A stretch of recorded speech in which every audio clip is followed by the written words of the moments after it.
this chapter, we hear about how the marketing playbook has changed, the shift away from traditional GRP campaigns, and how we need to capture audiences at the right time in the right place.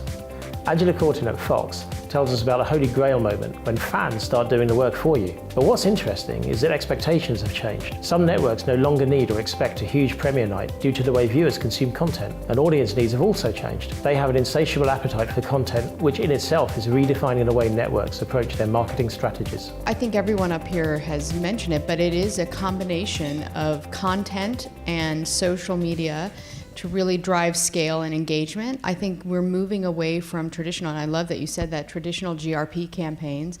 And I think we're really looking, when we start a campaign, we look at what is our theme, and I love it's art and science, because I also say it's a bit of an alchemist as well. How do you tap into a singular theme that all the different departments, and that's PR and content and social, can really ladder up to?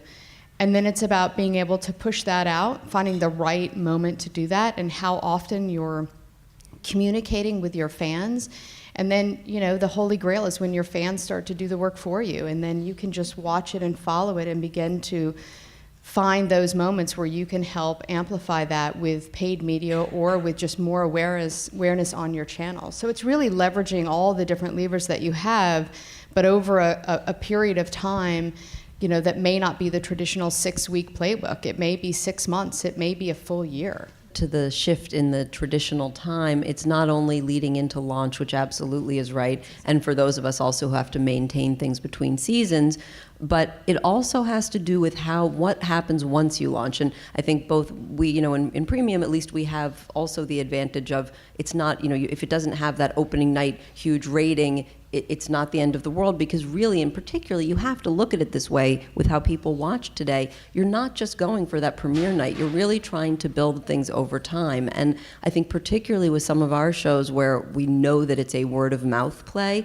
we are thinking also about holding media back for week 3, week 4. When you have, like with the Jinx last year, we knew it was so challenging because we couldn't say anything that was going to happen, but we knew that people would start to really go crazy about it around episode 3, 4. And so we held back and had to use, you know, that natural momentum, and our job was to fuel it. But again, that's very different than the way we used to just think about leading into that first night launch. One of the other things when you're thinking about what's changed is this notion of having to create so much content.